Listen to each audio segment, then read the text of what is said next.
Well, good evening and happy Shabbat. I am here with Kirk. I am calling in via a cell phone this evening. It's my first attempt at doing so.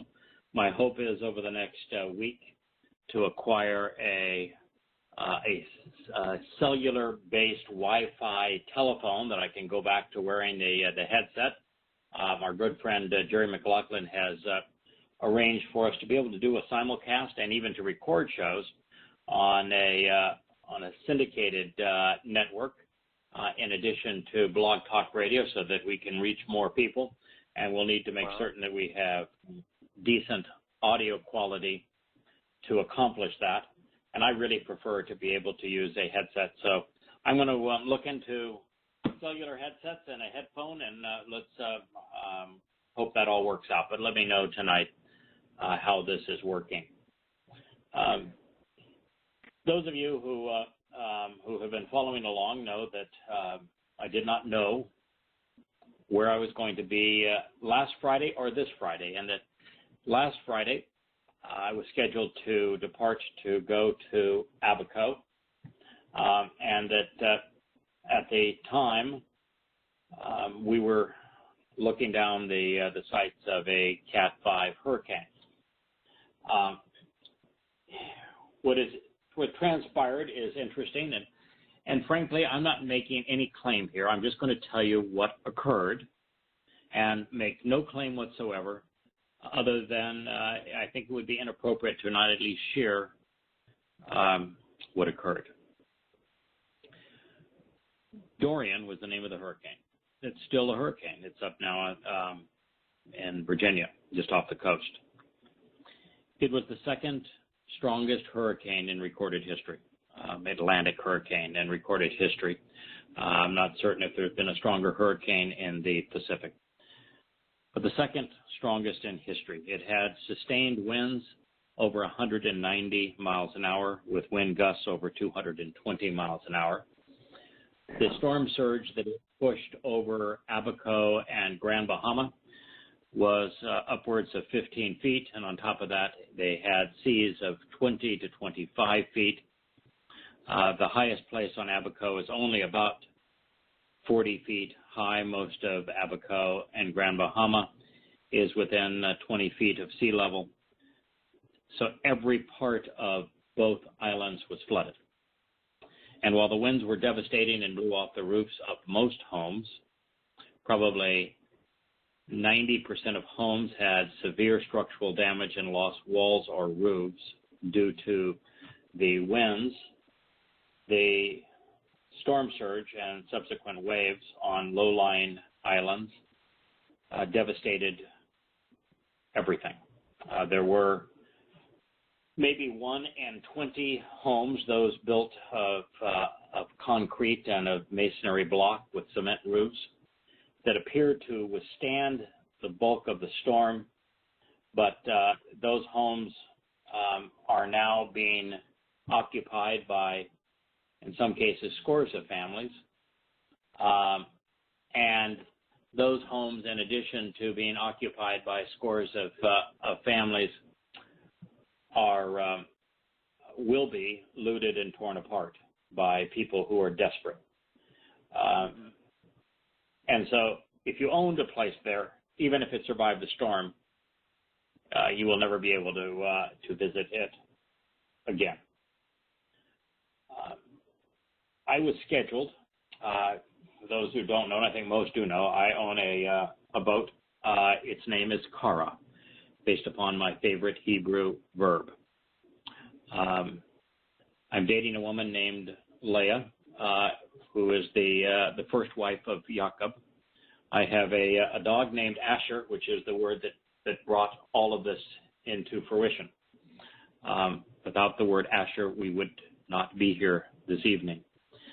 And many of you know that I was able to negotiate a deal with Yahowah. It's one that I didn't talk about until we had known each other, and I'd been doing this I've been doing it now for 18 years, Kirk. And I think the first time that I spoke about the deal I made with Yahowah, when he asked me to expose and condemn Islam was about 6 or 7 years ago. So by that time, you know, we had gone through 15 books together and probably 20,000 broadcasts, and certainly 15,000 broadcasts. And at that point, I figured, you know, it was just time to translate the 91st Psalm, and probably time to talk about what happened. And for those who have been listening over all of this period, you'll know that for no reason other than I don't think anybody else was willing to do the job. Yah asked me to do something that I said no to, which was to expose and condemn Islam. And he said, as he even did with Moshe, and I'm not in his league, obviously, not even 1/1 but his manner is the same. It doesn't matter if you're Dod or Moshe or Yashaya or you know, some insignificant twig like me. It's all about free will. God does not want, and it's about free will, and it's about engaging together. God does not want to do anything alone. He can do everything. He doesn't want to. It's not his style. It's not his nature. Even if he has to work through the dumbest, most flawed implement in the world, he'd prefer to do that than he would to work alone. Mm-hmm. But Kirk, as you know, even amongst dirty, dented, damaged goods, there's no one willing to expose and condemn Islam, at least the way that he wanted it done. And I wasn't among them, but I said, all right, you know, I understand it's not the greatest gig in the world. What would you want? And we talked about it. And one of the things I asked for is that he would protect my home, protect my loved ones, protect my home. Mm-hmm. It was funny. I didn't even ask for me. I didn't think that was appropriate. You know, if we're doing something that God wants done, I guess that kind of went with the territory. So, but it wasn't fair for my family and therefore my home to be subject to what, you know, Muslims were going to do if I were to expose them to Islam. Anyway, I'm the only person I think that's ever done what I've done in my own name, who has received thousands of death threats, who has never hired a bodyguard, never gone into hiding, never ducked. God did exactly what he said he was going to do, protect my home. So what does that bring us to the events of last week? The Cat 5 hurricane, had it even been a Cat 3, and it was headed just north of Fort Lauderdale. My vote is in Fort Lauderdale. Had it hit the way that where it was scheduled, where every track coming ashore, had that occurred, I would have lost the boat, my home, which is my home now, because I'm no longer leasing a home here in Fort Lauderdale. I'm living on the boat. The boat, there was been no way whatsoever to save the boat. It would have been lost. And if you look at what happened in the Bahamas and Abaco, you'd know what I mean. There isn't a single boat that survived, not one. There isn't a single marina that survived. It's nothing. It's total devastation. You know, yes, there's only 30 known fatalities, but there were thousands upon thousands of people unaccounted for that were literally swept into the sea and swept away. That would have been the fate of my home, this boat that I have been rehabbing and working on for the past year.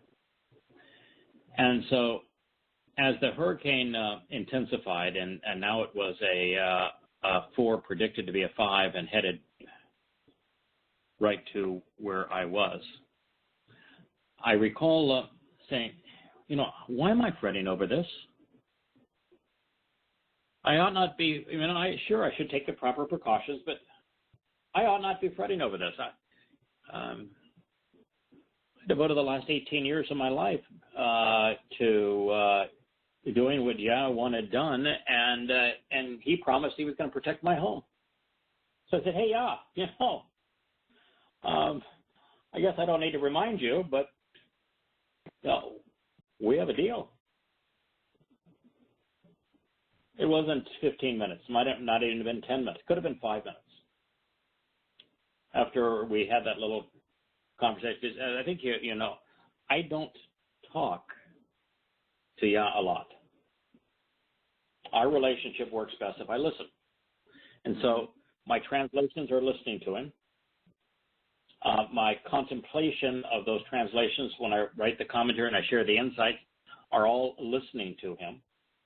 And, you know, my conversation with him is mostly, wow, God, that's amazing. I really love that. It's just so spectacular. It's just me responding to how sensational, magnificent his nature and testimony and insights and brilliance, personality, character are. So, you know, occasionally I'll chat, but I always figured that he knows what I need and what I may want before I open my mouth, and the answer is almost always found in listening. But this time I did. I said, God, you know, we have a deal. Well, I think it was about 5 minutes later. I was using Weather Underground as because they have 4 really spectacular tools that show all 20 models for hurricanes, and then one that just shows the top 6, and then one that depicts the storm as it is, showing all of its winds, all of its rain, all of its intensity, and along with its past and future track. And so after 4 or 5 days of seeing this storm just barreling right to us, like it was shot out of a cannon, it was projected to turn directly north. I mean, it wasn't, let's call it 15 minutes after my conversation, and the next update, it followed exactly the same path, and then 50 miles offshore. It's like, okay, we can't go that way anymore. Fort Lauderdale, I'm sorry, but we're not coming to you anymore. It's going directly north. And it stayed offshore all the way. In fact, it's still offshore right now at Virginia. And so I'm not going to make any claim that that was an answer to a promise, but I'm certainly not going to deny it. And I was originally uncomfortable even sharing this, but Kirk, we began our conversation before the show began with you saying you and Terry had talked about it and knew this was going to happen as you watched the track of the storm come right directly for us. And you said, Terry said, don't worry about it. I was not going to let that happen. And the reason I wasn't going to share anything is because that storm may have killed 5,000 people in the Bahamas. Yes. But understand that the path of the storm was going directly over Abaco and directly over Grand Bahama. It didn't change its course there. Its course changed after Freeport, which is the second largest city in the Bahamas. It was there that rather than going due west, which is what the track of the storm had been for the previous 10 days, it was after it did what it did in Grand Bahama that it just turned and went directly north over the sea. And from the turn, it hasn't harmed anyone. It's just like, nope, not going to do this. And it was almost like, can you make this storm move in such a way that after it does whatever it was going to do, it not only keeps it from hitting us, but doesn't harm anyone else? And that's what happened. Now, there are 3 other hurricanes out there in the Atlantic. There's one that looks particularly menacing. That now has a 60% chance of turning into a named storm that's off the coast of Africa. And so I have moved the boat. I'm now in they kicked me out of the house that I had been leasing. I stayed there another 4 or 5 days because technically they can't force you off a dock with an approaching storm. And so I was able to stay there through the storm. But once the winds cleared, which was Wednesday of this week, when the storm finally cleared here, the winds and the surge from it, I was able to move the boat. I'm still in Fort Lauderdale. I'm in a much safer place. The home I'm now in front of is owned by a wonderful Jewish couple. We've had long conversations. Asher is in love with her dog. So everybody is happy. And so I'm with a secular Jewish couple. He's a cardiologist. And I couldn't be in a better or happier spot.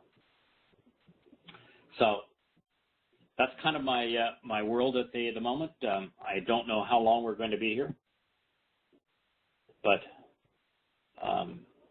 it's good. And there is the possibility that very soon we could be doing a simulcast on a syndicated show without commercials.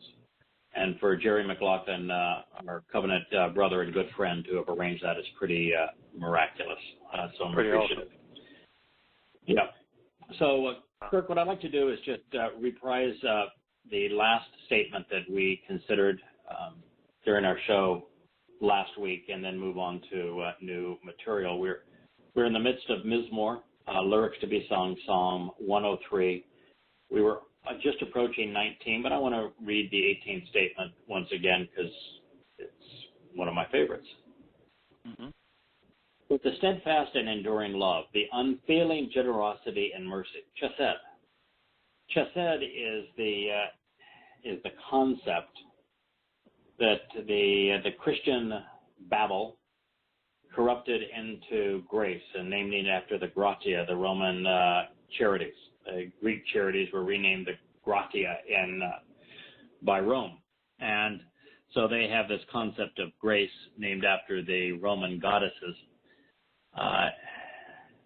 Yahweh has a thing called mercy. It's interesting. I got to hear Mercy's voice for the first time today. Jerry McLaughlin has a lovely, beautiful daughter. And as he was talking to us before the show tonight, his daughter kept on saying, "Come on, Daddy, stop talking to him." And she wanted to play. And it was just, it was so charming to hear her voice. But that's Yahweh's idea of mercy. It's magnanimous. It's unmitigated affection, overwhelming desire to favor, wanting to lavish someone with benefits. If I were to define mercy, I would say that if you were the perfect mother or father, mm-hmm.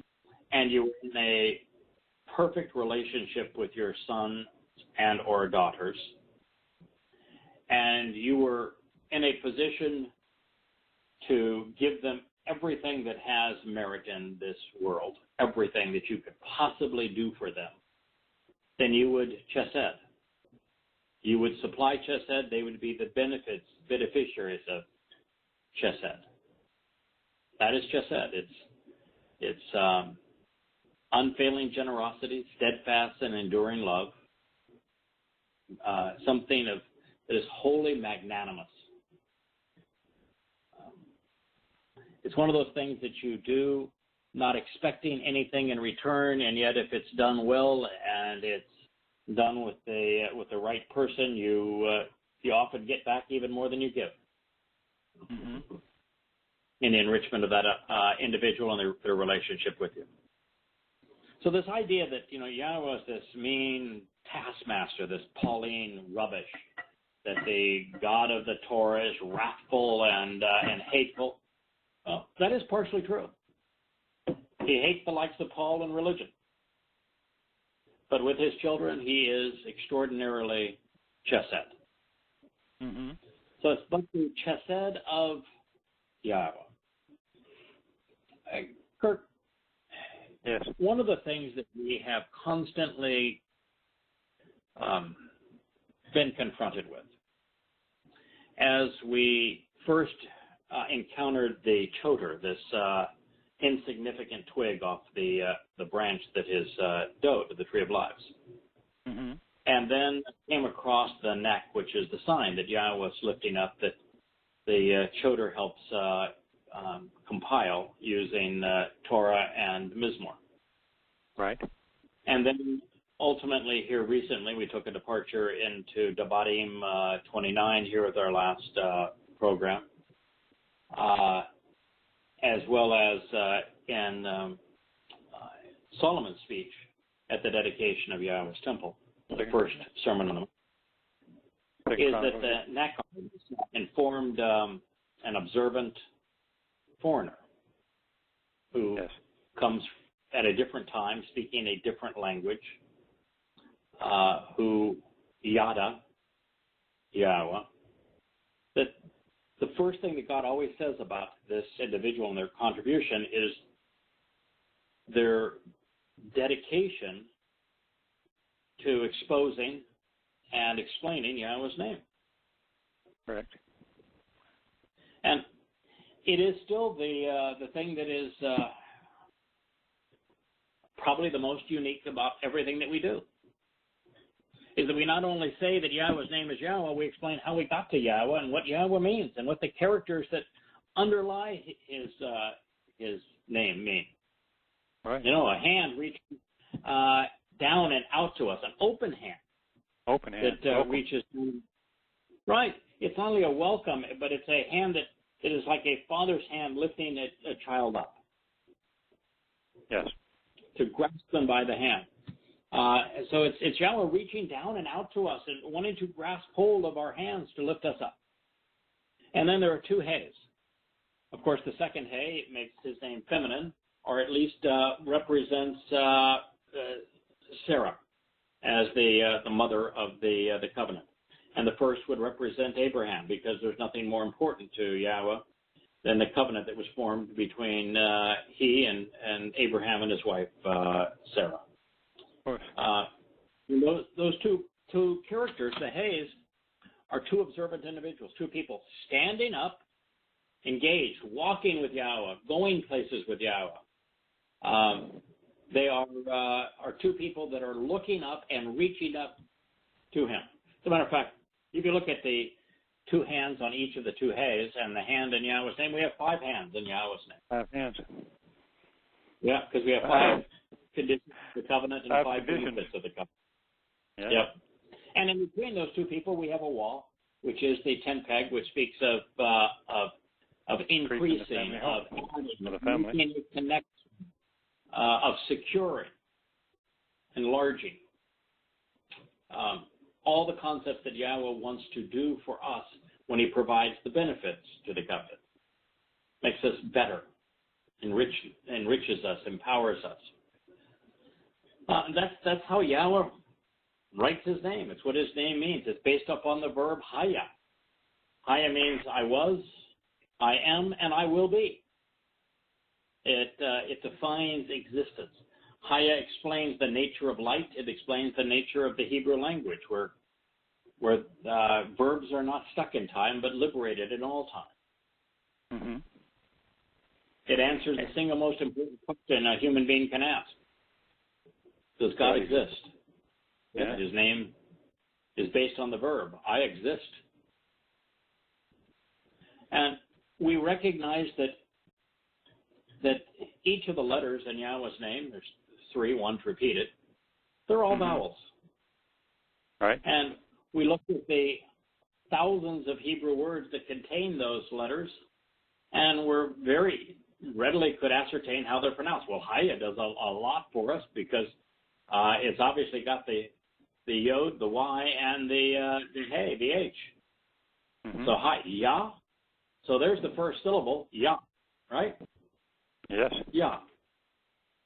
And the Wah was so easy for us because, well, what's the word that Yahweh uses to describe his source of teaching and instruction and guidance? Yahweh, from Torah. You know, the verb for Torah would be Yahweh. What letters did it come from? Mm-hmm. Oh, it's from the one. yes. From the Yod? Comes from the law. What is the and most the Wah, well, commonly yes, spoken Yahweh. Yeah, Correct. second to Torah, what is the most commonly spoken word by Hebrews and has been spoken by Jews for as long as they have existed? What is the single most commonly spoken word? Shalom. Shalom. Where does the O sound come from in shalom? From the Wah again, it's O-W. Right. Elohim and is a variation of Elohah. Elohah. Yeah. And Elohah is from a Wah. Yes. Yeah, it was straightforward. So it was easy, not difficult, to know how to pronounce Yahweh's name. You have to not be observant to do it, to miss it. Right. So it's one of the things that we very quickly realized that if we are observant and we're willing to listen to what Yahweh says, how do you listen to what Yahweh said? You recite his words. I'm here to tell you that I have never done a translation that I didn't read the translation, recite it audibly after having written it. Now, people would think I'm crazy. I'm just talking to myself. I'm not.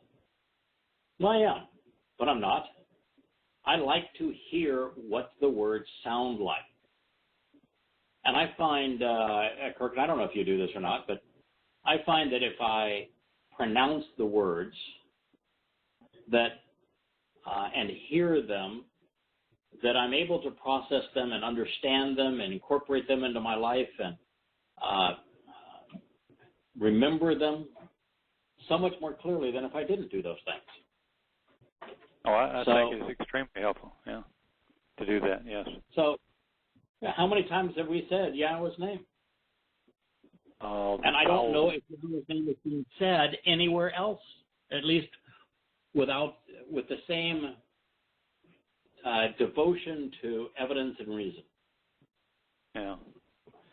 Well, you know, you could also say about Yahweh's name how humble he is, because the only one out of the four letters, 25% of his name is dedicated to him, and 75% of his name is dedicated to his family. Really. Yeah, and the only part that's dedicated to him is the part that's helping us. Yeah. It's the part that is helping us. Yes. No, you know, that's the thing that I interviewed a captain today, and I said, no, you need to understand, and we talked to everybody that we're going to work with. And we said, listen, you need to know that we are very controversial. And that's because we're openly hostile to religion and politics. Now, that does not mean that we don't know or like God. We happen to know him very well and have a great relationship. But we hate religion. We like what you like. Oh. Yeah, and what we'll always say is that, and we said it today, that the God who revealed himself through these words, he's likable, he's friendly, he's approachable, he's humble, he's funny, he's brilliant. He's just fun to spend time with. And we say that over and over again, and it is absolutely true. Really true. And so, Yahweh's cool. I mean, most of my conversations, I call him Yah. But yeah, he's fun, brilliant, entertaining. So, but the steadfast and enduring love, the unfailing generosity and mercy, the magnanimous nature, unmitigated affection, and overwhelming desire to favor, lavishing with benefits of Yahweh, is forever and ever, enduring eternally and without end. And by the way, min olam ad olam doesn't translate smoothly into English. But min means from. Mm-hmm. Olam would mean everlasting. So this is from a period that is eternally ancient into antiquity in time. So you would say, and since olam is forever, mm-hmm. you would be, min olam would be from forever. And back in time. And then ad and ed are the same word in Hebrew. It's just vocalized one way or another. And it actually means witness, testimony. Mm-hmm. So Yahweh is saying that not only is he and his mercy from forever, but his testimony has consistently been merciful. And that ad olam means my testimony is eternally merciful without end, going forward.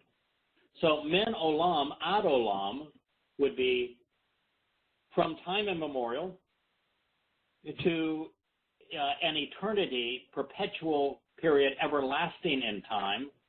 And it's all around the concept of testimony and witness, because Yah's word and Yah are indistinguishable. So what this does is, it wasn't a period where God had a Torah law and was restrictive, and then all of a sudden he decided that he was going to be merciful when Yosha came along, because the old way didn't work. That's the Pauline concept. No, he has always been a loving father. That's just who he is. That's his nature. It's central to who he is. He has not changed. He is who he is. He will be as he is. Min olam ad olam. For those, now, this is key, and we talked about this last week. I thought we were just going to jump over this quickly and go to the next verse, but this is good stuff. Yeah, it is. He is not saying that his mercy is for everyone. God's not interested in saving everyone. God does not love everyone. No, most people don't love him.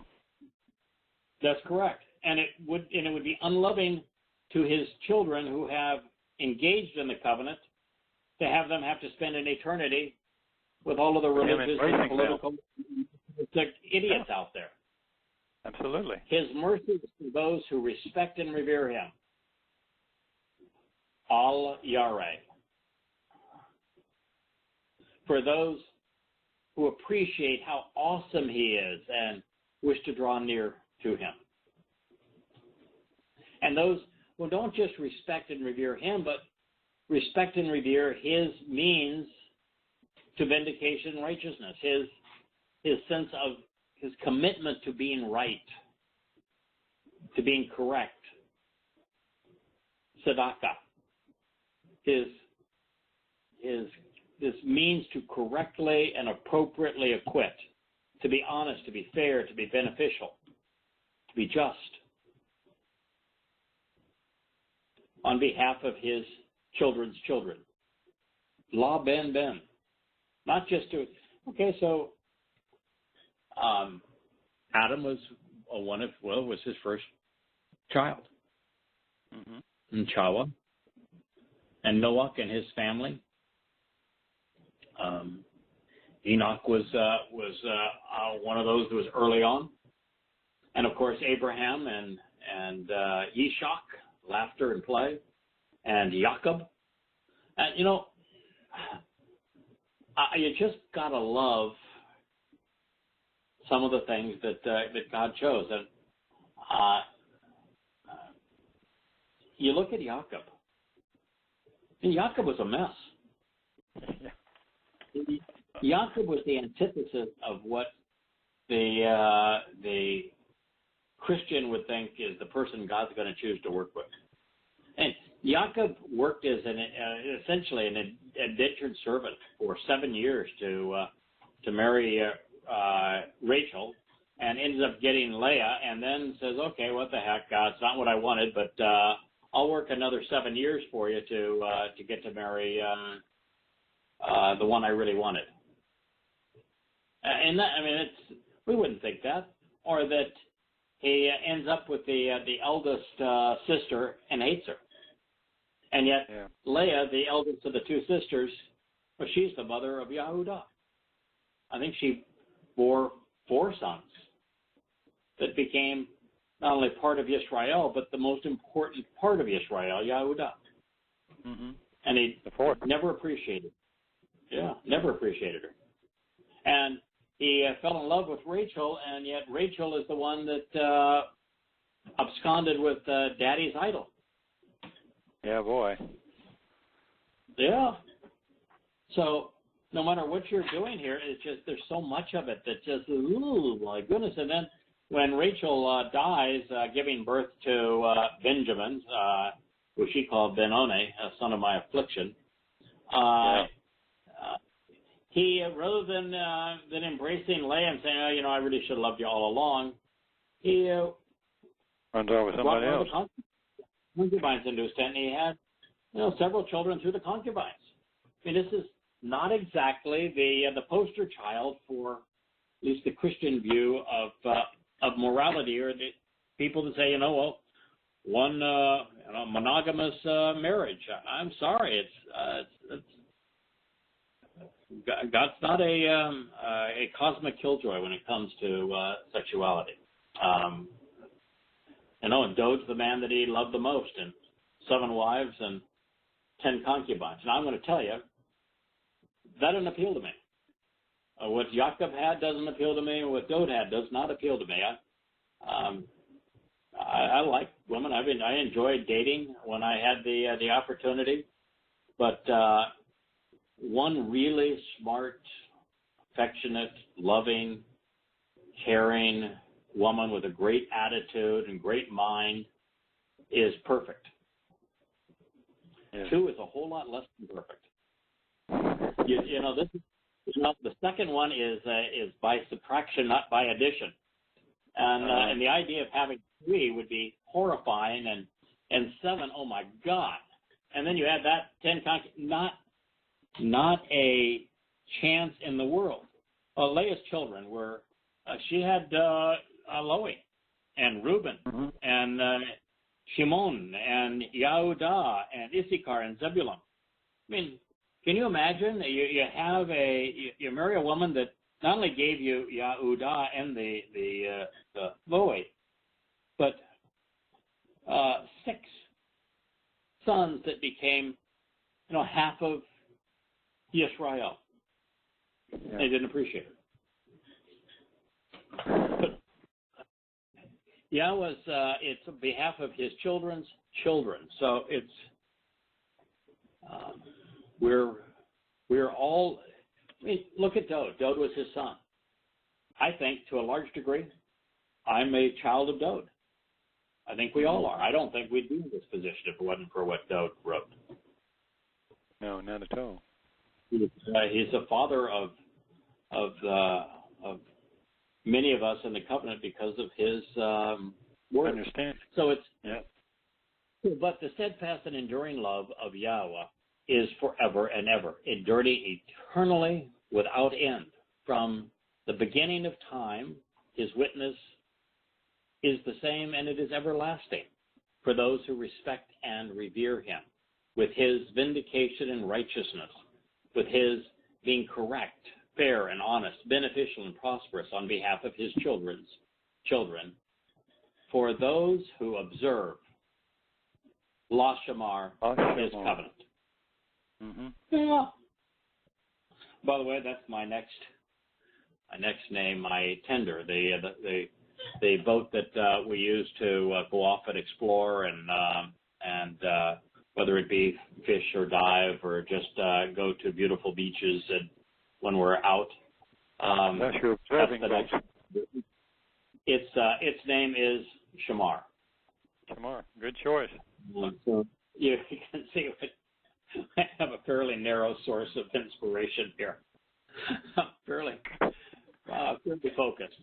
For those who observe his covenant, for those who closely examine and carefully consider, focus upon and thinking about his covenant. Now, what's interesting about Yahweh is that while he wants us to act and engage upon the terms and conditions of the covenant, and he will say that many, many times, the very act of being observant regarding something like his Torah or his covenant or his Moed Mikra, if you're going to closely examine and carefully consider, if you have an open mind and you devote the time, what God says is going to resonate. Yes. What he says, can't help it. This is the sniff test, as they say. it's logical, it's appealing, it's credible, it's reassuring, it's uplifting, it's enriching. I don't think you really have to do anything more than be observant with an open mind, and what you find, what you discover, what you learn, what you come to know, what you come to understand is going to encourage you to respond. Now, God's going to have the next word, Shah, act and engage here in a moment, but you can't act and engage until you first shamar. And shamar gets you, 95% of the way. Don't you think? Yeah, and how do you mistranslate shamar when it starts off with the word for hearing, and then you add a rosh at the end, which is a symbol of someone observing? I mean, you can't miss this stuff if you study just a little bit. I mean, I'm dumbfounded all the time with how they turn this around to obey, and I mean, where do you get that? I mean, you've got to twist his word terribly to do that. 2 letters. The SH is nourishing words. Yeah. The mem is the life-giving and cleansing nature of water. It's a symbol of the set-apart spirit.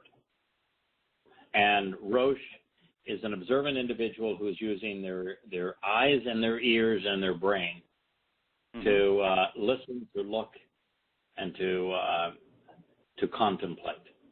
And facing along the proper path. Correct. Shamar. So, you just can't miss that. God's magnanimous nature, the magnanimous nature of Yahowah, is forever. His witness enduring eternally in time for those who respect and revere him with his vindication and righteousness on behalf of his children's children, for those who observe his covenant. Covenant is another very straightforward, easy to understand term. The thing that has troubled me more probably than anything is those who call themselves covenant and yet still cling to politics or religion or conspiracy. Who will use the terms that and insights that have been brought forth by these translations and these books and these shows, and yet will besmirch everyone and everything associated with them. Covenant is a family. Yes. It's not a vindictive family. It is an observant family. It is a family that is correct in their understanding, that is sadak. It is a family that respects and reveres Yahowah. And covenant is based on Bayeth. Yeah, Bayeth with Rosh. Bayeth is the Hebrew word for family, for home. And so the only difference in Bayeth and Beireth is the addition of the Rosh, which means that family includes the same R from Shamar, which is the observant individual, the person who listens with their ears, sees with their eyes, so they Shama and Shamar, and then they Yada and Bien, they come to know and understand through thinking about it. It shows their head, their brain, the family. And that differentiates Yah's family from all other families. Yeah. In fact, if you were to just define it by the letters, Beirith is a family of observant and thoughtful individuals. Right. And to get you a clue that it's family, what's the first letter in Beirith? It's the B, the home, family home. Yeah, it's a picture of a home, isn't it? Mm-hmm. Right. Sure. The second letter, of course, is the Rosh, which we just talked about. What's the third letter in it's a Yod. Well, that's the Yod. Yeah, the Yod. Yahweh's hand. Right? Mm-hmm. And the test being the concluding letter, that which is protective. protected place for the observant individual in the home of Yahweh, secured and uplifted by his hand. Yes. So it's a family relationship. And so for those who observe his covenant, and then zakar is the next word. Wah la zakar, and who remember, who are mindful. Yeah, no, you got to do more than just shamar, observe. You need to remember that you need to asha, engage, you need to act. And so it's zakar, mindful, who remember, to asha, to act and engage in his directions and instructions, pakudim. Pakudim is an interesting word. It was one of the four words that Dode repeated over and over again in the 119th Psalm, his 22-letter review, his, I'm going to tell you about your ABCs, go through the alphabet with you, is the longest of the Mizmor, where he explained how to observe the Torah. Pakudim is one of the four words that gets repeated over and over and over again. And Pakudim is directions, it's instructions, it's precepts and procedures, records and advice, principles, values and philosophy, guidance regarding terms and conditions. So we have to act upon and engage in his directions and instructions, his written records and advice, his precepts and procedures and principles, his values and philosophy. Yeah. The thing that grabs me there, because it really is written records, that part of the definition, and that once again points us back to where's the written record that we're supposed to study. Well, of course, obviously that sends us right back to the Torah. So it's very, very specific in that regard. That's where you find it. And the mitzvah, where do you find the mitzvah? And right back to the Torah. So I realize he repeats a lot, Yahweh, because we're kind of dumb. So we have to hear it over and over and over again. But it's all there. He designed us, and so he knows how we learn. And so he is the ultimate teacher. And a teacher who knows how his creation learns know that we learn by repetition. Sure. That's how we learn. If you can tell us the same thing different ways, it's like looking at a diamond. It's gorgeous, but the more facets it has, the more you get to appreciate it. God's going to tell us the same thing in lots of different ways. But there are very few statements that are as powerful as Mizmor 103:18. So that's a lot of fun for one little verse, isn't it? Wow. Yeah. The unfailing generosity and mercy, the magnanimous nature of Yahweh, is forever, going forward and back in time, eternally presenting a witness without end for those who respect and revere him, with his vindication and righteousness being on behalf of his children and his children's children, for those who observe his covenant, his family-oriented relationship, his family comprised of observant and thoughtful individuals, and who remember to act upon and engage in his directions and instructions, his written records and advice, his precepts, procedures, and principles, that which he values. Now, if you can find a more comprehensive presentation of who Yahweh is and what he's offering, then great. Embrace it, learn from it, accept it, act upon it, consider it. But that's a pretty good one to put up pretty there. Good start right there. Put a magnet on the refrigerator and say, I want to read that and something every day.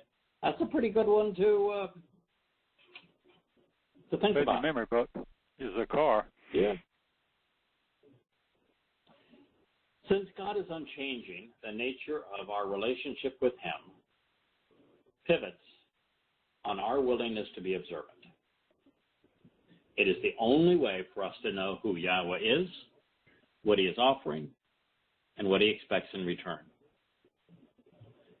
Literally, the purpose of life is to be part of the covenant family. For this to occur, we must come to realize that Yah's mercy and enduring love is directed toward those who come to know him by name, toward those who respect who he is and what he has said and done, and towards those who seek to be right about him, such that they can appreciate and accept, they can act upon the conditions of the covenant. You know, this statement encloses Yahweh's name. Yes. No This denying. brings us to another example of the Mashiach's brilliance. It reads, Yahweh has prepared and established Kun, formed, fashioned, and supports his throne, his place of authority and seat of honor, in the spiritual realm of the heavens, with his realm serving as a proverb, revealing what he and it is like by drawing pictures with words, mashal, communicating by way of visual and verbal comparisons to reveal who has ultimate dominion in everything, hakol, everywhere. Last time I checked, there was an artist among us. And you've come to appreciate word pictures, have you not? Absolutely. It's been a way of life for me.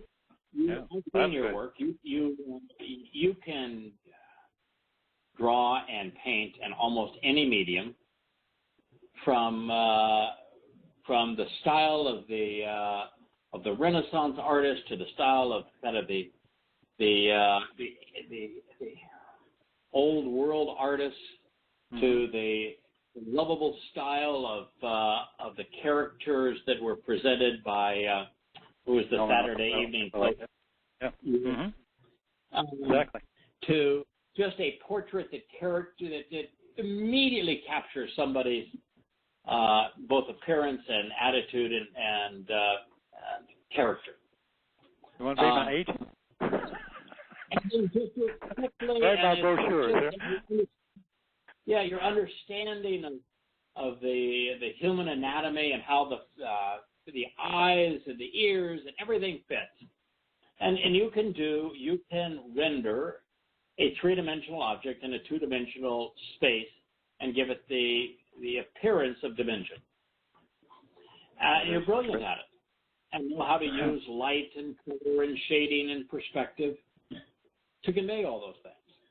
Well, Yahweh uses a different medium to paint his pictures.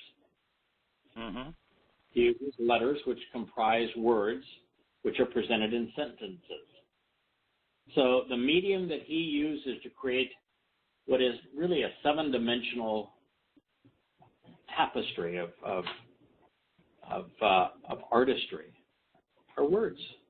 Words are his colors. Words are his lights. Words are his perspective. So he is the ultimate artist, but his art is comprised of a different medium than most people are accustomed to. He is an artist by mashal, by word pictures. Mm-hmm. And I know that that theologians want to ascribe the mashal to Solomon, because someplace it says that Solomon wrote lots of proverbs, tens of thousands of them. It was only like 25 proverbs that we have access to, and Solomon's supposed to have written thousands of them.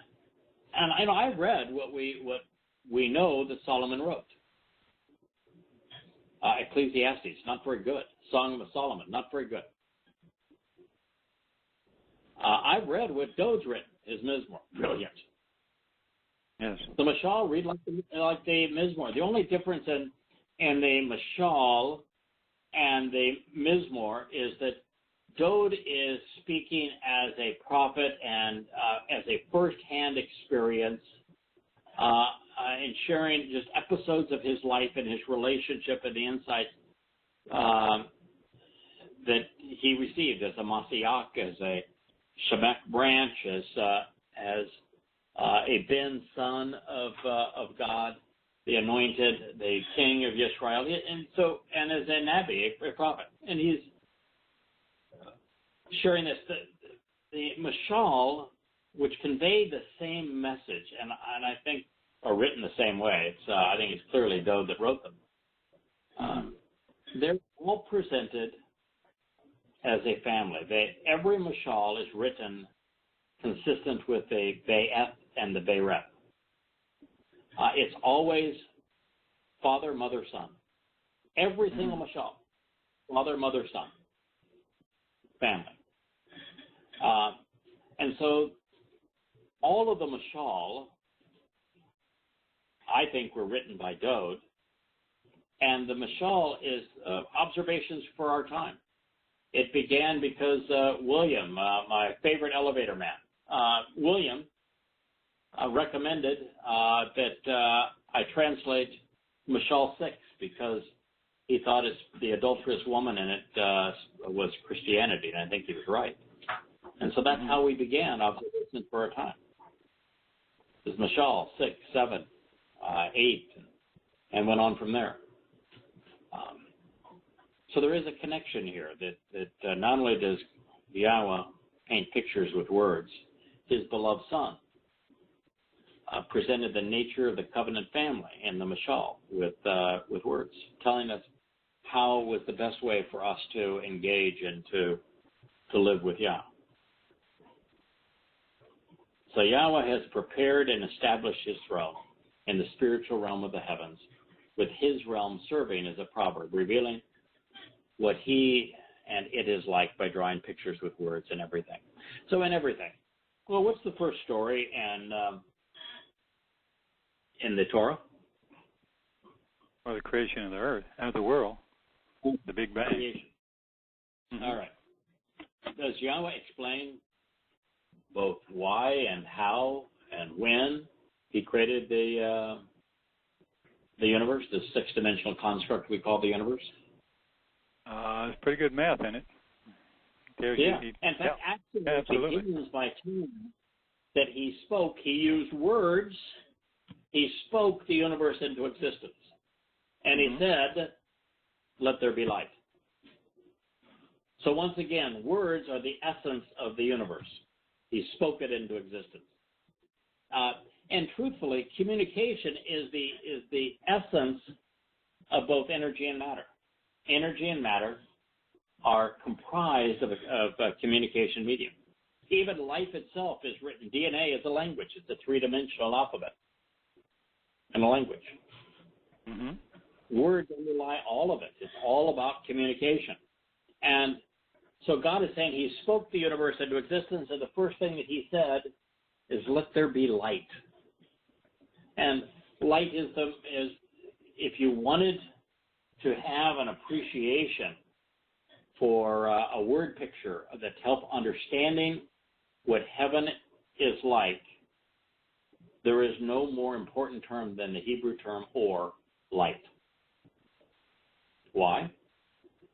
Because as we have learned, light is eternal. And light is eternal the same way that passage we said this is eternal back in time and forward in time. On a photon of light, all time exists. It's not timeless, it's timeful. And the Hebrew language, because it's not stuck with past, present, and future tense, is consistent. So the words that he's used are consistent with this very nature of light. The nature of light is what empowers us, because as a physical being, we have to be empowered by the square of the speed of light when we're evolve into an energy-based spiritual being.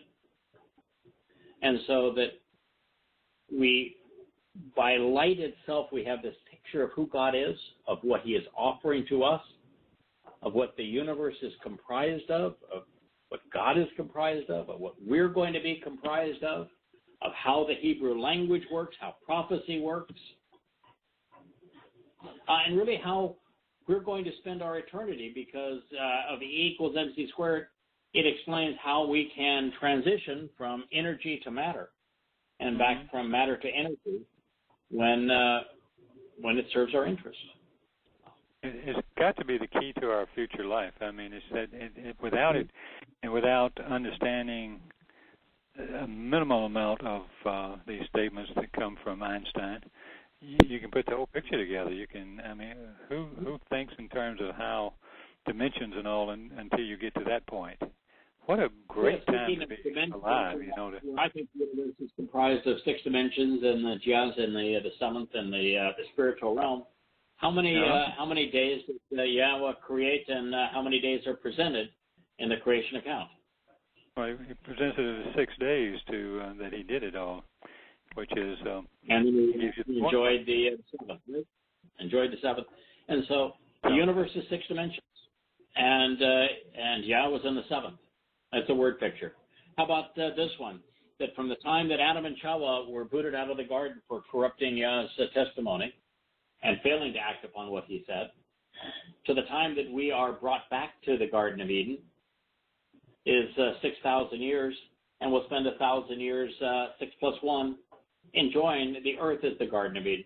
Or what is the second story is told in the Torah? Is it not the story of the Garden of Eden? Absolutely. So in the word picture, what's heaven's going to be like, why not look and read and study and think about what life was like with Yah and Adam and Chava and Eden? Mm-hmm. And now you see Sukkah. No religion, no politics, no government, no militaries, no police, no corruption. They took walks together, they talked together, they explored together, they examined life together. They named things together. Yes, it was participatory. It was a teaching thing too. Yes. Yeah. Companionship. That's what heaven's going to be like. Another word picture. And so it goes. It's all about painting pictures with words so that we would understand. We're mental creatures for sure, but we're also visual creatures. It's when you can visualize something, you really have a better appreciation of it, don't you think? Oh, yeah. Well, you know, everything, if you look around your room, everything that you see was designed by somebody. And they had to start with an ideal. So, I mean, that's Correct. The way we think. Then we turn it into, turn it into an object. Once upon a time, I owned a company that was primarily designed lighting and had those products made, and I would always work with a graphic artist, and I would have in my mind the idea of the function and the form and the appearance of a particular product. And I would work with a graphic artist, and I would use my words to describe, because I couldn't draw. But I could envision what I wanted, and I would convey in words what I wanted. The person would draw, and I'd say, no, not quite like that, a little bit over here, make this bigger, make that taller, change this material to that, you know, and we would design that way. Mm-hmm. I ended up with thousands of design patents by being able to envision what I wanted and then convey with words and have an artist draw them, and then sent those drawings off and had somebody make them. Mm-hmm. It's a fun thing to do. And I swear I'm going to come up with a better concept. Only because it's get funny, but no mosquitoes. But if it was fun, but you said it was fun to do, and that's what's expect that in Shemiyin when we get there. That's what we're going to be doing. Sure. I'm expecting a free hand to be able to have some fun, and I said, okay, if you can outdo me on this one, you go right ahead. Okay, there, big boy. Put up or shut up. Give it your best shot. Yeah. Yeah, give us your best shot. You know, and it's kind of like with our children, where we would give it that tone and actually hope that they do come up with something better. Yeah. So this is a win-win game. You can't lose under this situation. If you can't do better, it's okay. Well, that was fun. Thanks for giving me the shot. I gave you a good shot. Good try, baby. You'd be the happiest guy in the world. They say, nicely done. So painting pictures with words is something Yahweh was particularly adept at, as was his favorite son. You know, heaven is a marvelous example. Using terms common to our three-dimensional material existence, Yahweh's prophets have tried to describe its spectacular appearance. You know, Dode was one of those that actually saw Yahweh in the seven-dimensional world. So when Dode speaks of Yahweh in heaven, he speaks by experience. He was taken there. Mm-hmm. So Yahweh's prophets have all tried to describe its appearance, but frankly, it's well beyond our current vocabulary. It's far removed from what we can perceive as three dimensions are from seven. I know that time intersects the three dimensions of height, width, and depth at a 90-degree angle. I am incapable of understanding how that is so. And I know that there are 5 and 6 dimensions in addition to time, and that they are probably based on the concepts of and what we observe in dark matter and dark energy. One being attractive, the other being repulsive. Therefore, you're dealing with being drawn into a relationship, but still having free will to choose to avoid it if we wish to. And the 7th dimension is based strictly on communication. That's my interpretation of the 7 dimensions, and I think that's a part of the picture of the 6 plus 1. Mm-hmm. Yeah, that Yahweh used when he described creating the universe. Now, that being the case, Yahweh has composed a familiar picture that very few fully appreciate. And we just, we're talking about that. Heaven is like the Garden of Eden. If you don't like the Garden of Eden, if you think that would be boring, there's no worship, no laws, no government, no politics, no religion, no conspiracies. If you don't like the Garden of Eden, you ain't going to like heaven. You don't want to go there. And we don't want you there. And if you haven't thought about how wonderful it would be to explore creation and life with Yah, then what's the point? Heaven is like the Garden of Eden. You know, consider what happened there, and then expand the size of the Garden of Eden to the size of the universe, which is 93 billion light years in diameter. 93 billion light years in diameter. And imagine that you'll be able to explore all of it, rather than being stuck on this third rock from the sun. And you get to appreciate what it is like to camp out with Yahweh and other covenant members throughout space and time. We'll still be guided by his words, even his Torah teaching. Sure, you'll have it in your heart as well. Yeah, integrated right into us. We'll still observe the Shabbat. We're still going to attend the Mikra. We're still going to celebrate as they were intended. A lamb will still be on the menu, as will matzah and olive oil with bitter herbs and a very fine red wine. But we will no longer have to endure any form of religion or politics, lies or liars, abuse or abusers. I can't imagine the negative of that, but somebody does. I mean, people obviously do. I mean, you can present everything you said tonight. You're going to hate it. Yeah, if you're religious, you're going to hate it. You would hate it. You're not going to get to hate it. If you love religion, you can't embrace this. Right. If you're political, you'd hate it. Yeah, you really would. Conspiratorial, you'd hate it. Because, you know, the conspirators are just so frustrated when we say that chemtrails are an illusion. They're condensation trails. And when we tell a conspiratorialist that, no, the Jews aren't trying to take over the world, they don't dominate certain industries, they're not menacing, and you end those conspiracies, and they just look at you like you're crazy. And you say 9/11 was not an inside job. Building 7 did not collapse because the government brought it down.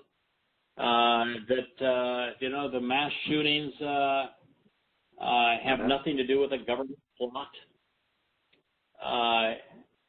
That the Clintons were not running a pedophile ring. I mean, Bill may have enjoyed way too much time on the Lolita Express and ought to have had his ears pinned back and be imprisoned for what he did on the Lolita Express.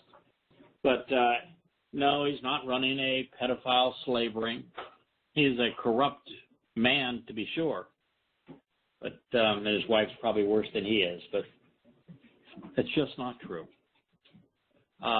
None of these conspiracies are true. None of them.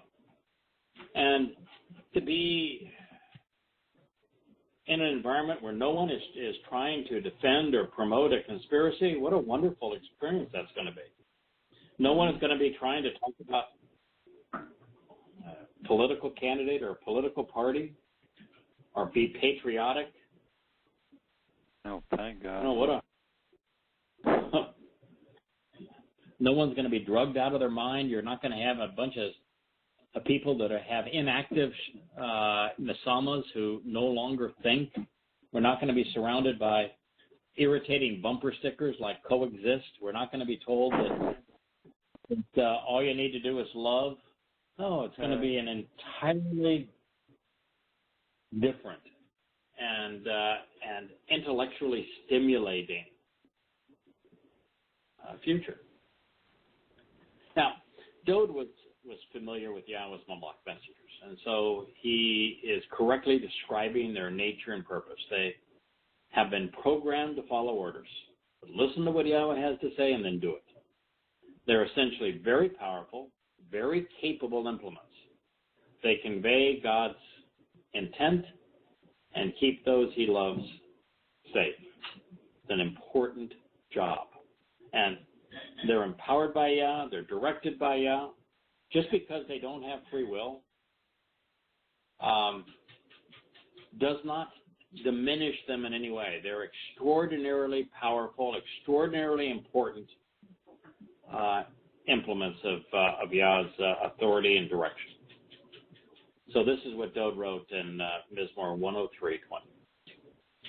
His heavenly messengers and spiritual implements, his malach, his envoys and representatives, ambassadors and functionaries, those dispatched and deputized to do his bidding, have been commanded to convey your support for the benefit of Yahweh,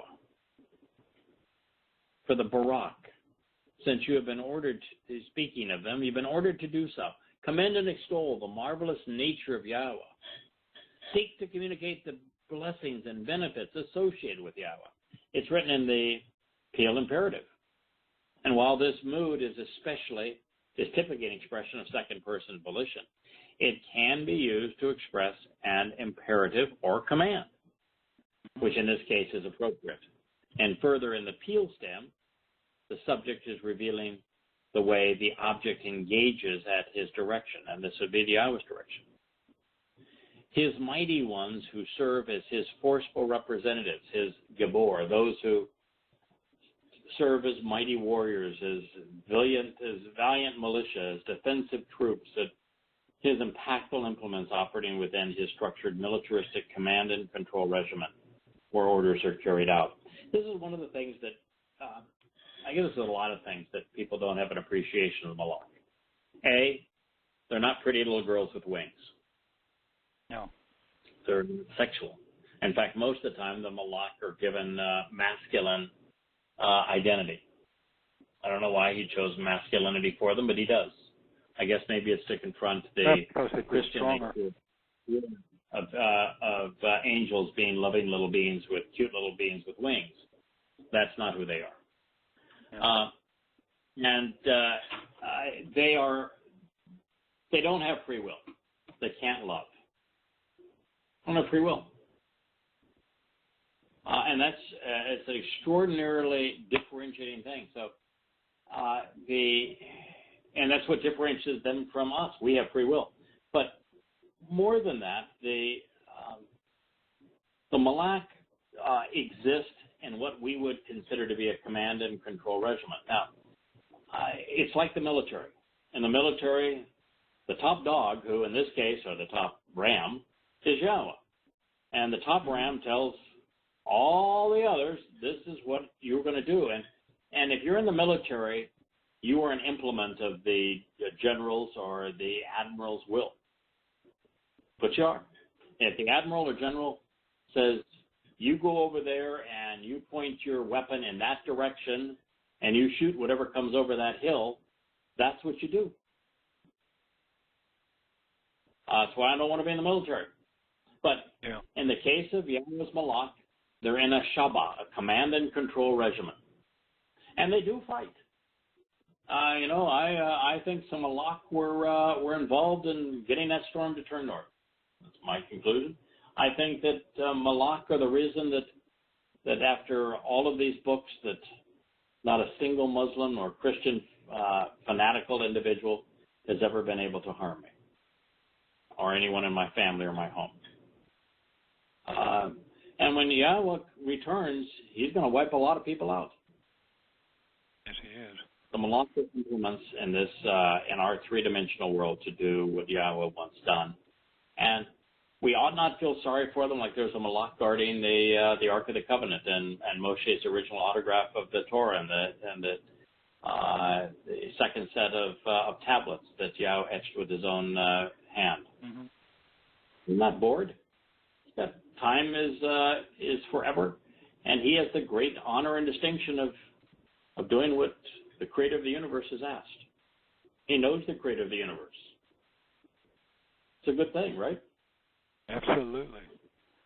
But don't ascribe characteristics to them that are appropriate. Command and control. They're implements doing the will of Yah. And it's an important job. Yahweh wouldn't constantly say that he is Yahweh of the Shabbat, the command and control regiment of spiritual implements. And to a large degree, I like to think of us as implements. Mm-hmm. Tools. An implement's a tool. We're lucky that God doesn't want to work alone, and he's not all that particular, and the implements that he's willing to communicate through and work through. But that's what he likes to do. And thank goodness, or we'd be out of a job. That's right. So it's marvelous, and so in some ways, we're less powerful implements, but we are, as implements in some ways, are greater than the Malak because we can fall in love with the source of this inspiration.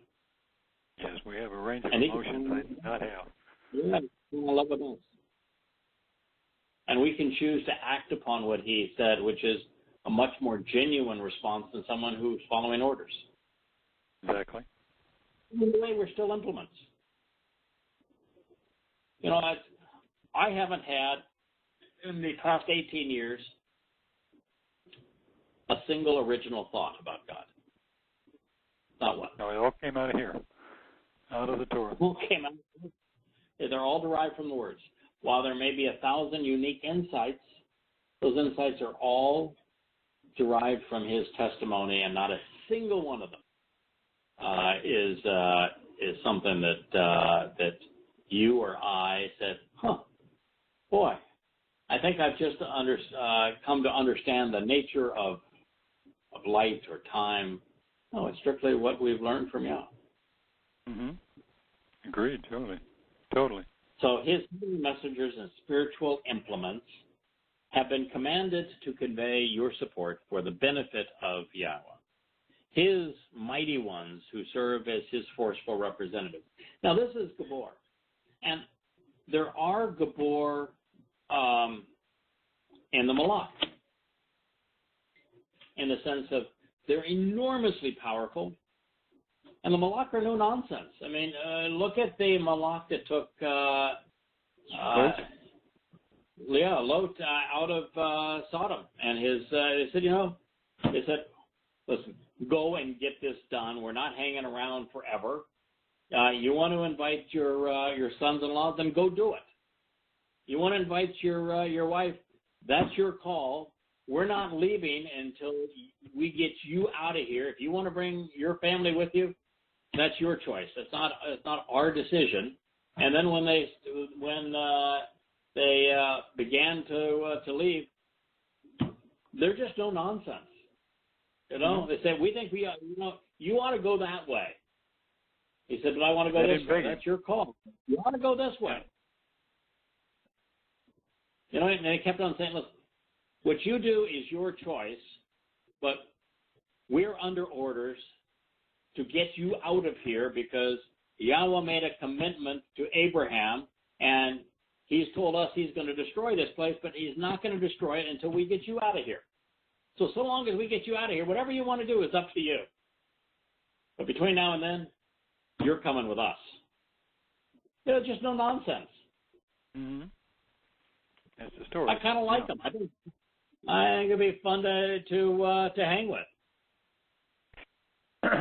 They exist. Tell me something. If they exist, as I see it, primarily to assist and protect Yah's family. I don't know when they were created. I don't know that they were created all the time, or whether he actually designed them as part of when he designed the universe. And then he, I think to assist in these things. Because all their functions, on every study I've done, they seem to be there primarily. Everything they encounter is protect the family, or help the family, go where they need to go, do what they need to do, or protect them from those, either the universe is falling apart with weather, or else protect them from the Malak who actually were designed to be dysfunctional. Yeah. So, well, they were programmed to do what they were supposed to do, but he gave them the opportunity to go rogue on their programming, and so it wasn't so much of a choice, because it wasn't free will anyway. Because with free will, we know it. There's not an immediate consequence. There is a consequence of your choices on free will. But if it's immediate incarceration, immediate death, immediate impoverishment, that sort of thing, then it's not free will. We don't have free will as it relates to laws. If we go out and shoot somebody because that was our decision, we're going to face an immediate consequence. The Malak don't have free will in that regard. It doesn't mean they can't shoot somebody, but if they go against their programming, as some of the Malak did with Hasatan, there is an ultimate consequence, but not an immediate one. They kind of gives you an appreciation for the difference in free will, and still be able to go rogue on your programming. But yeah, the Malak do all of those things. I think the Malak, help us. They're here to help. Yeah. He says, and I'll dispatch thousands to protect those who are engaged doing what Yahweh wants done. It's just the fact of the matter is there are so few of us who are willing to do what Yahweh wants done, to effectively, honestly, accurately, passionately, completely translate his testimony and encourage the people, particularly Yehudim, to think about it, that he needs to protect those who are willing to do it, because there's just too few of us.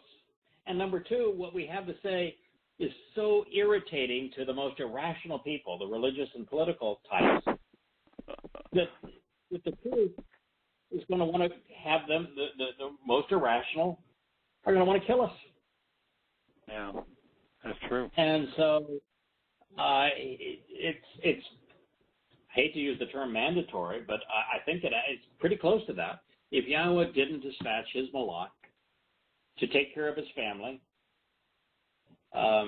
we'd be taken out of the way. And Hasatan it would, he's not omnipresent nor omniscient or any of those kinds of things. There's so few people that are willing to share Yahweh's testimony that he would make their lives miserable. And God's got to keep that from happening. So he's got Malak. He needs things protected. There's a 1.5 billion Muslims that would like to destroy every Jew and destroy the land of Israel. God's got to keep that from happening. So he uses Malak. Amazing. To the authority to project his power, act upon his word by actually listening to the sound of his speech. They listen to what Yahweh says, and they do what he says. That's what they just said. Command and control. Yah tells them what to do. They do what he tells them. That's just it. That's a great job. Yeah. No free will involved. No love involved. But that's still an amazingly wonderful job. All of his spiritual implements and heavenly representatives must do as you have been commanded, consistently conveying your support for the benefit of Yahweh, attending to and serving him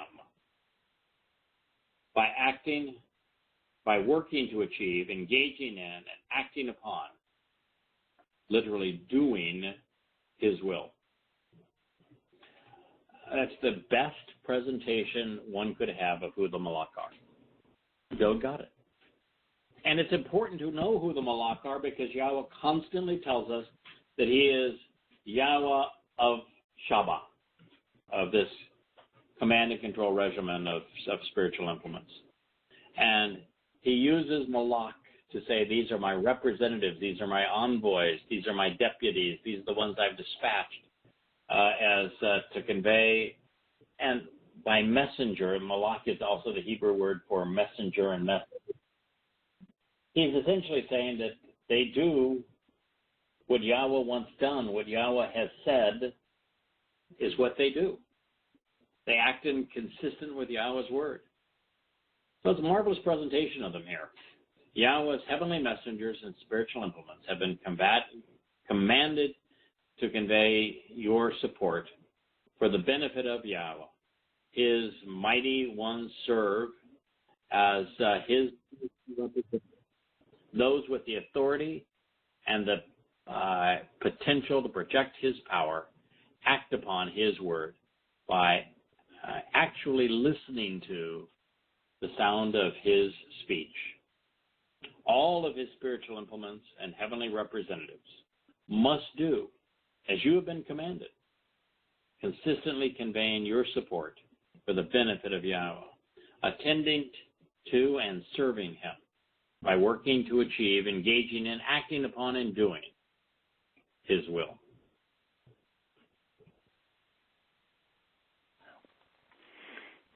We don't. You and I, everyone listening to this, we don't have to do what Yahweh wants done. We don't have to work with him. We don't have to engage in what he has, what he desires. We don't have to convey our support for him.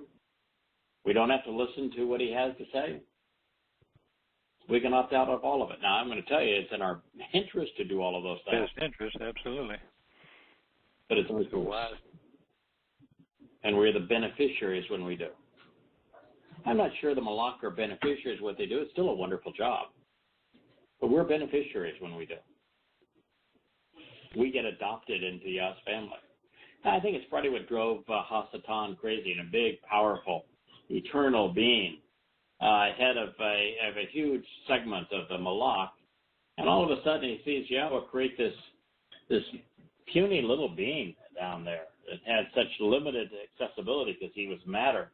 And Yahweh was making this big fuss over Adam and Chawa, spending all of his time with him. And I just think that Hasatan became far brilliant. I'm far more beautiful. I'm far more powerful. I'm eternal. I've seen you create the universe. What the hell? What's this fascination with the one thing that I don't have? free will. Yeah. Why are you so enamored, God, with this?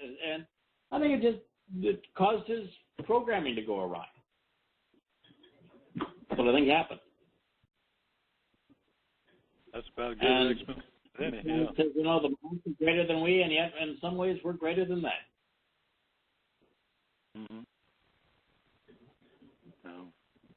No. Malak are not pretty, sweet little girls with wings. They're neither loving nor sexual. As energy-based beings, however, they're enormously powerful, and they project the force of the spiritual realm. Yahweh refers to them as Shabbat, which denotes an efficient and effective command and control organizational structure. The Malak are eternal and able to travel between dimensions. Now, recognizing the nature and purpose of the Malak, Dode wasn't actually giving them directions, but he was instead explaining how they operate so that we might better understand how Yahweh deploys them. It's important for us to know this stuff. They're tools serving Yahweh and his family. And he's telling us to choose to appreciate and acclaim everything that Yahweh has done and will do. And all of the places his influence is felt, and he is clearly known. My soul commends and adores its association with Yahweh. So here's Dode. He's come to understand what Yahweh's like in the spiritual realm. He's come to understand the word pictures that Yahweh uses to depict what life is going to be like with him in the seventh dimension. He's come to explain the Malak's role, and he just says, as for me, I'm recommending that you choose to do as I have done, to appreciate and acclaim everything that Yahweh has done and will do. In all the places his influence is felt, he is clearly known. My soul, this is Dode speaking, commends and adores its association with Yahweh. Of course. We do not know Yahweh nearly as well as Dode did. No. Dode was taken to Shamayim. He was taken to heaven. Yahweh inspired him such that he took him to the future, took him to the past, took him beyond dimensions, inspired his words, inspired his life, set his spirit upon him, anointed him. Yeah, Dode knew Yahweh better than we know Yahweh. And yet we, through Dode's words, have come to know Yahweh very, very, very well. And we, too, appreciate and acclaim everything that Yahweh has done. Absolutely. That was my notes off to the column, on the column side of the your writing. I said, me too. Absolutely appreciate the claim. And if you were to ask somebody, what has Yahweh done? Oh, my God. How many people would... Other than create life, create the universe? Come on. He was the priest of the Lamb. How many people would say, well, his soul endured matzah so that we could be seen as perfect and be vindicated? How many would say that he fulfilled Bakudim and empowered us on Shabuah so that we could be enriched and enlightened? Who would say that he's returning on Yom Kippurim, and that's not what he has done, but what he will do, but this language is eternal in time? Mm-hmm. He's the one that explained how to be to Noah. He's the one that inspired the words of his favorite songwriter and Dode. He's the one who led his children out of the captivity of man, of human oppression. He is the father of the covenant. How many people know those things?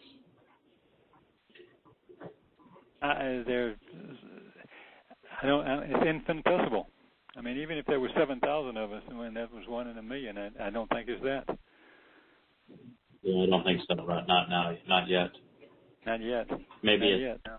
maybe 1/7 of that number now at about 1,000 and growing. Mm-hmm. But, it's really immaterial. Yes. The intent is for a meaningful number of Yehudim, of Israelites, to return to Yah before he returns, to come out of Babylon, to come out of the United States, which is political Babylon, out of Christianity, which is religious Babylon, out of the Islamic Middle East, which is geographic Babylon, and return to Israel, which is symbolic of the promised land and of God's home. And that's the intended audience. And for Yah to honor his promise to Abraham, which he will honor, his children need to return to him. And it needs to be a meaningful number of them. And so the number of us Goyim and even many Yehudim, the more DNA tests that are done, the more we find that the majority of those who thought they were Goyim who have joined the covenant are really Yehudim. But the more wonderful heaven is going to be between now and then. But the numbers are irrelevant because the numbers that matter to Yah are Yehudim. Mm-hmm. Come out of here, my people. Come back to Yah. Return not to a Messiah named Jesus Christ, but to a Messiah named Dod, the past and future king of Israel.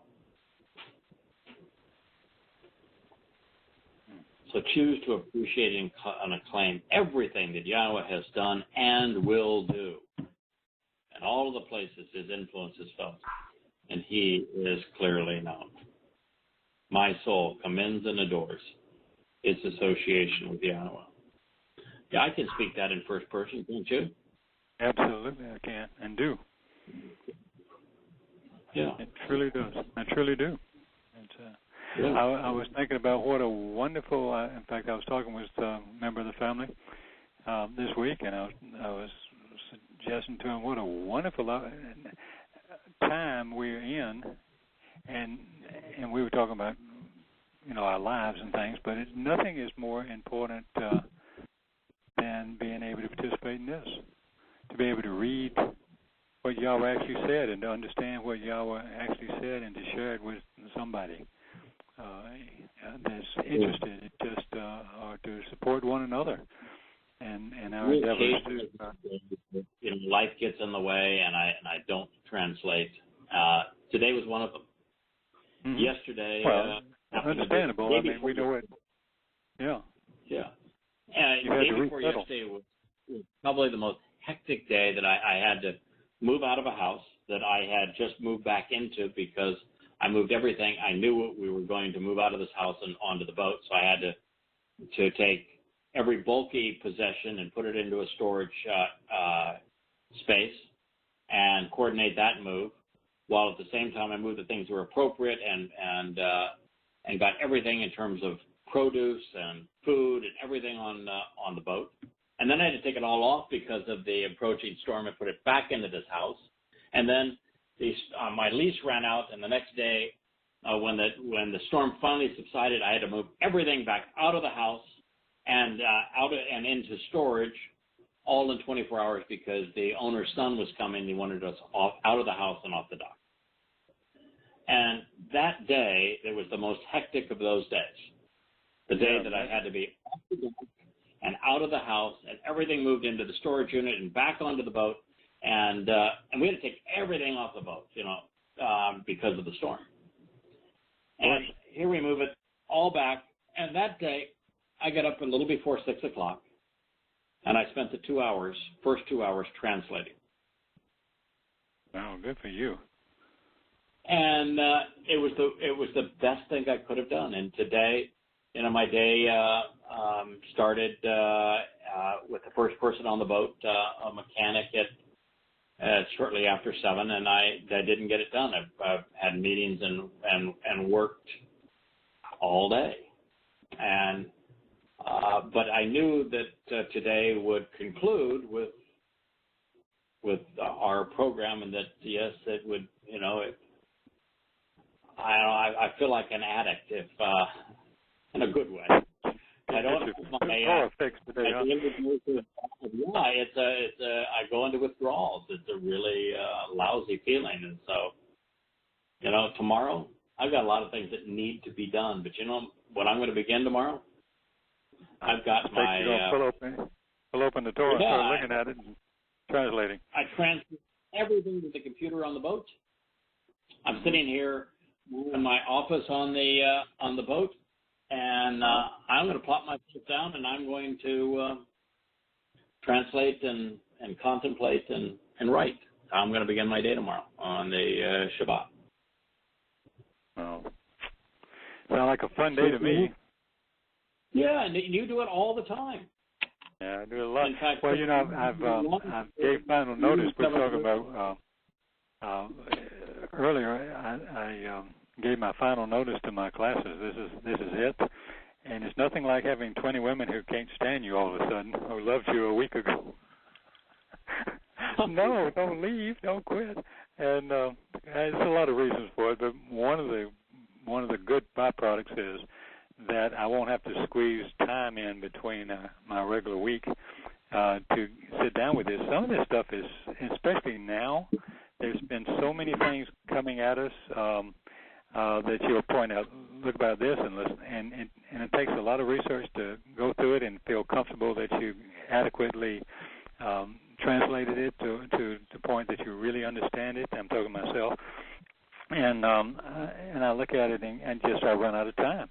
And then all of a sudden it's late, and I'm just absolutely worn out. But this will be the greatest. I think it's going to be the greatest part of my life coming up, because the fact is that you and I spent time, better part of a week together with some of the most actively involved covenant members, and either translating or contributing or editing, and we spent the better part of a week together. And we all got to see how we go about preparing and how we go about studying and learning. And man, I was the most reluctant of all to have everybody gather around as I use the tools that I have to translate, and then study and wrestle through what these things mean, because there's for me, it's so methodical.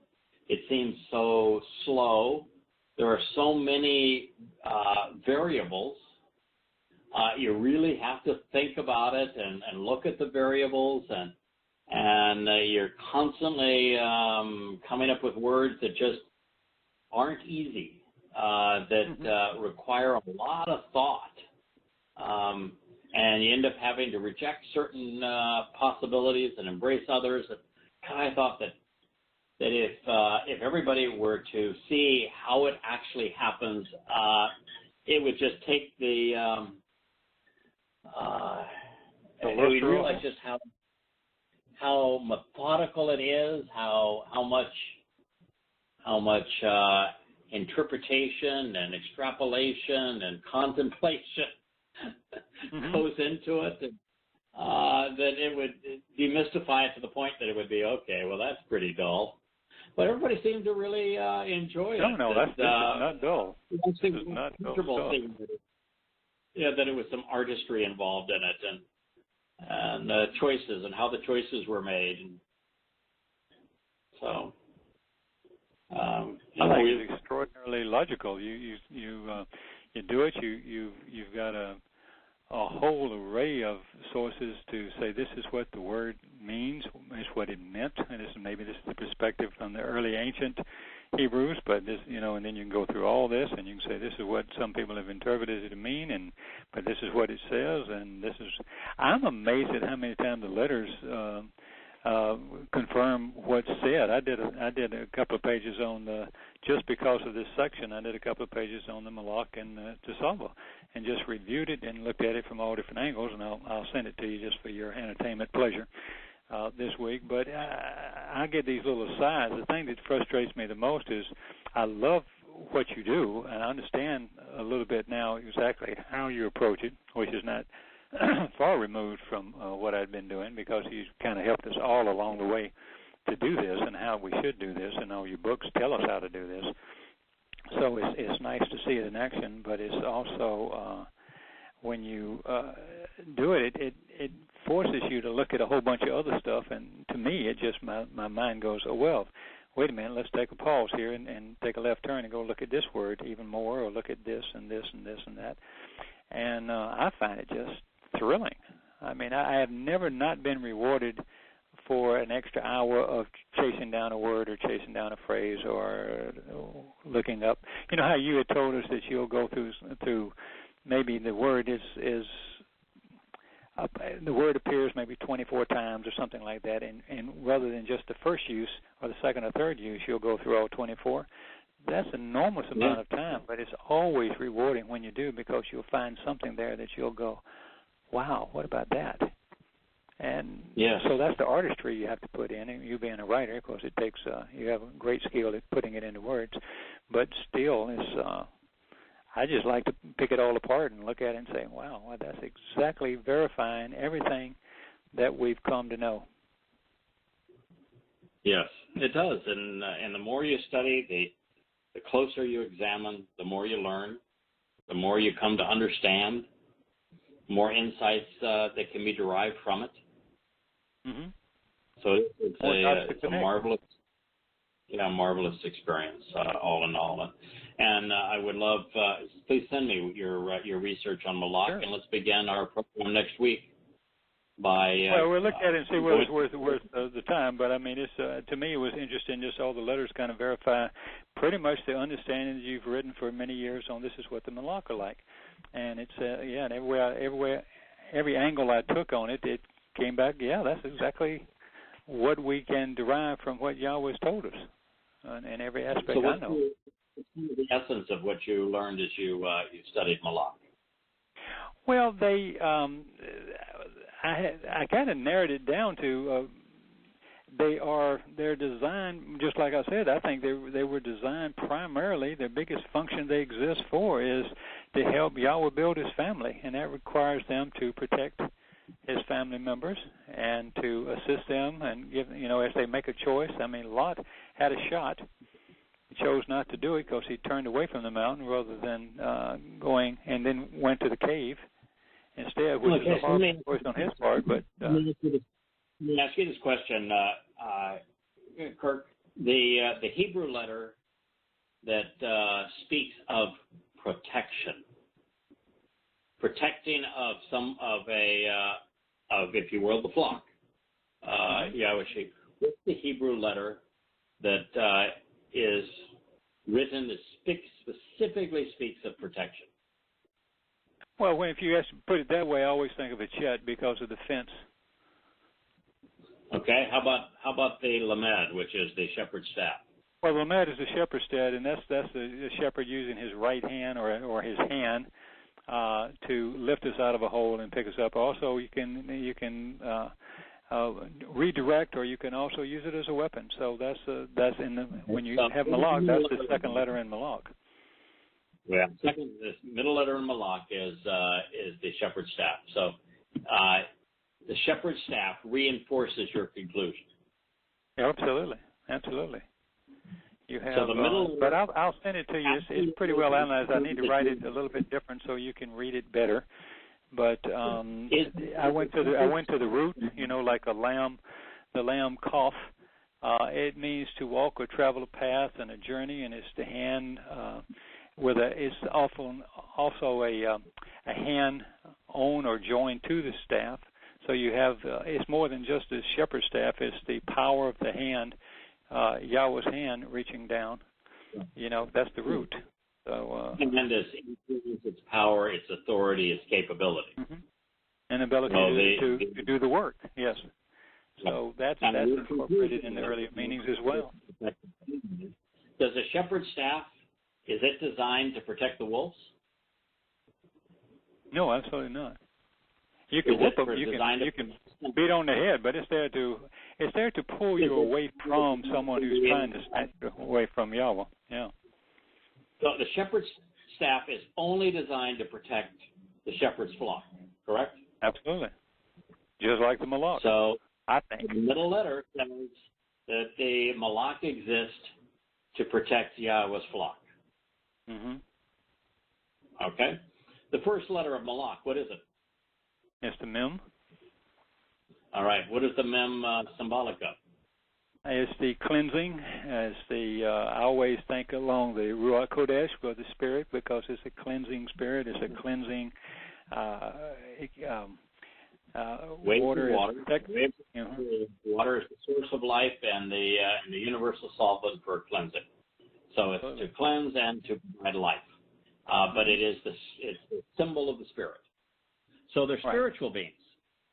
Malak says, the Im says they're spiritual beings, and the Lamed says they're there to protect the flock.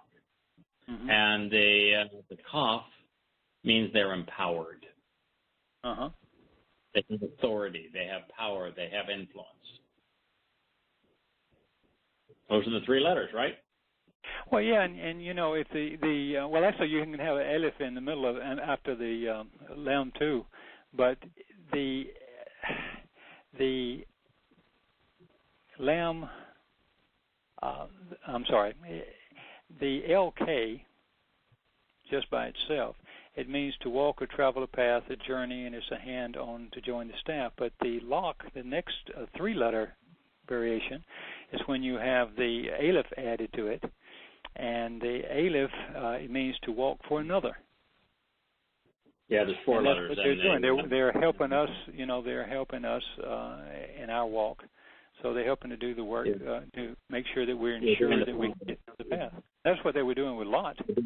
What they did with Abraham. Business. Yes, it's Mem, Lamed, Aleph, Kaf. Mm-hmm. So they are the shepherds of Yah, because the letter that Yah uses most to represent his nature is the Aleph, the ram's head. Mm-hmm. So this is the staff of the ram, the staff of God, and it's it's the hand of God with the Well, it means that the Kaf alone is, you know, the ability to work or to welcome, to hold on to hold together, to point a direction to go to or to throw, for that matter. Like David threw that rock at the old Goliath. But regardless, it's still everything strengthens what we know about him and just absolutely makes sense. And then I went and did the Shabbat as well along the same lines, and I'll put it all together for you so it's not quite so chopped up, and you can you'll have a little more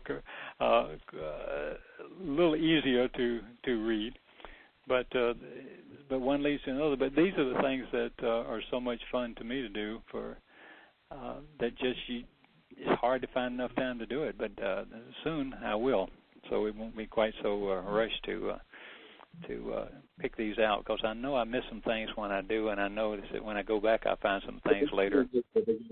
Great. Hey, by the way, do you know we began the show talking about the storm shifting paths?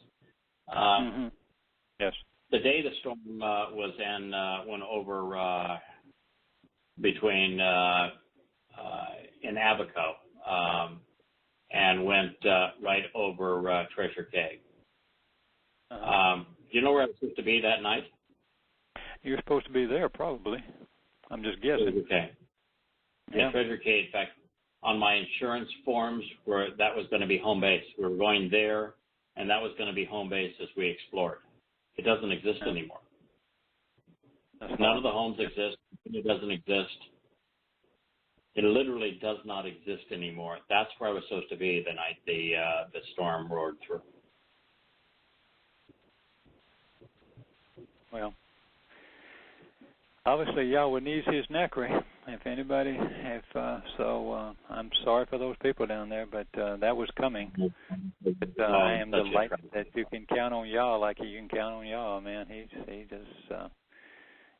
loves us very much. His job, he wants certain things done, and his protection is not limited to us, because anyone who wants to engage in this way, his protection is for them as well. He's not going to make life perfect for us. He's not going to fix every ailment, but he's going to, because it's moments. In fact, that ain't the deal. Look at Dode and all of the issues of his family, with his his eldest son raping his eldest daughter, and having his third son kill his firstborn for having done so, and having raped his sister, and then having him try to take over the kingdom, and have so much pain, so much dysfunction within his own family. It's like having Hosea marry Gomer. God wanted him to have an appreciation of what God is enduring with his children. And so, I've got issues with my family, and God's not here to say, I'm going to make it all perfect for you, because if it was all perfect for us while we're in this life, we're going to have no concept as to what Yahweh is trying to convey, what he wants, what he dislikes, what his frustrations are. It's essential for us to experience what he's experiencing if we're going to have any ability to speak about it, to understand, to appreciate it. So, I know that you've got aches and pains in your life. I've got them in mine. God's not saying I'm going to be getting a bowl of cherries.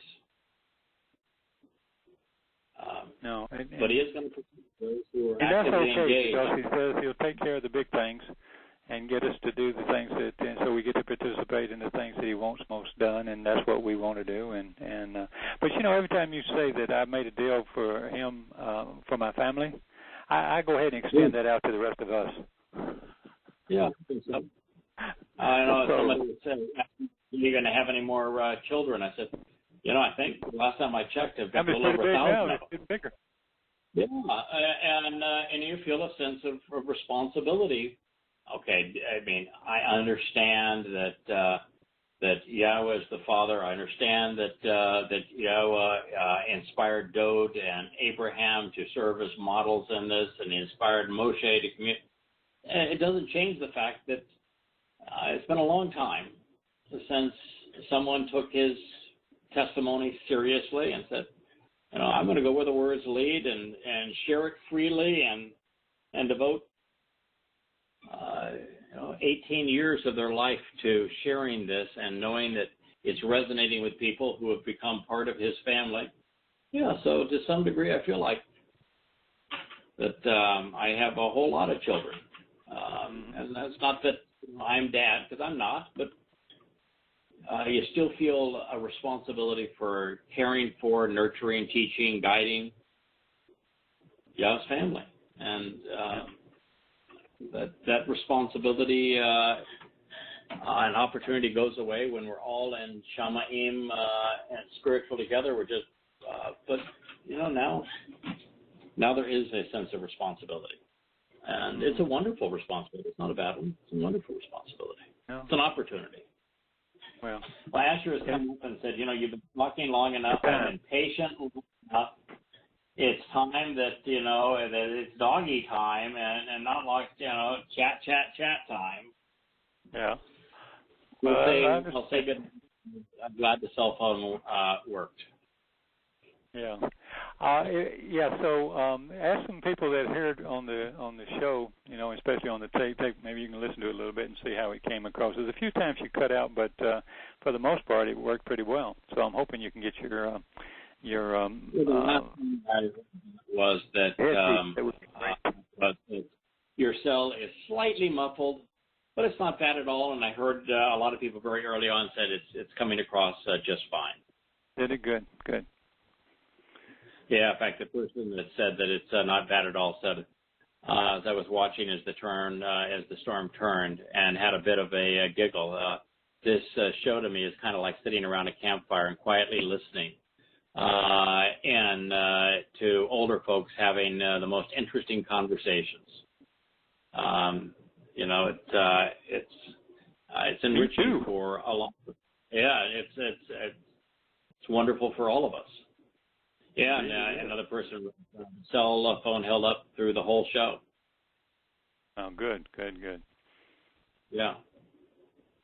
So this is good. All right. Good night. Shabbat shalom. Enjoy your Shabbat. I'll catch you later. I'll send you some stuff. Thank you, Harry. Good night to all. Good night. Yeah.